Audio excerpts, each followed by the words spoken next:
Je suis très heureuse d'accueillir aujourd'hui dans le cadre de la saison France-Corée cette grande exposition sur Séoul qui rentre particulièrement dans le thème Renaissance que nous avons choisi pour cette saison de l'île 3000 avec des artistes qui nous montrent à la fois l'appétit de consommation des habitants de Séoul, la force de l'urbanisme, la force du monde économique aujourd'hui.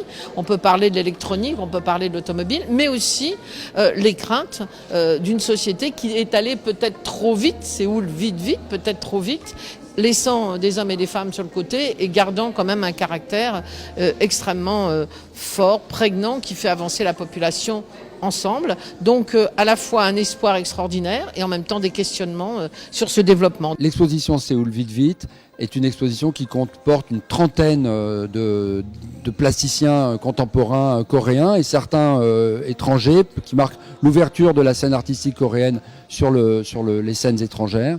Et cette exposition, elle s'envisage un peu comme une traversée de lieux. Ici, on est dans un appartement où des artistes, des designers revisitent finalement les traditions et la modernité de Corée. Et donc, c'est une sorte de traversée sur plusieurs vitesses. Parce que l'exposition Séoul vite, le titre vient d'une expression, une formule coréenne très courante, qui est Séoul Pali Pali ou Séoul Quick Quick, et que les Coréens utilisent tout le temps. C'est peut-être aussi un mot d'ordre parfois, on dit aux gens allez Quick Quick, mais c'est vraiment une formule très très courante en Corée. Mais il faut savoir que cette formule est un peu ambivalente parce que pour les Coréens eux-mêmes, elle est un peu péjorative, elle est un peu négative, elle veut dire peut-être que les choses vont trop vite justement, que c'est un peu superficiel, que c'est source de danger ou d'accident, que c'est peut-être cause de précipitation.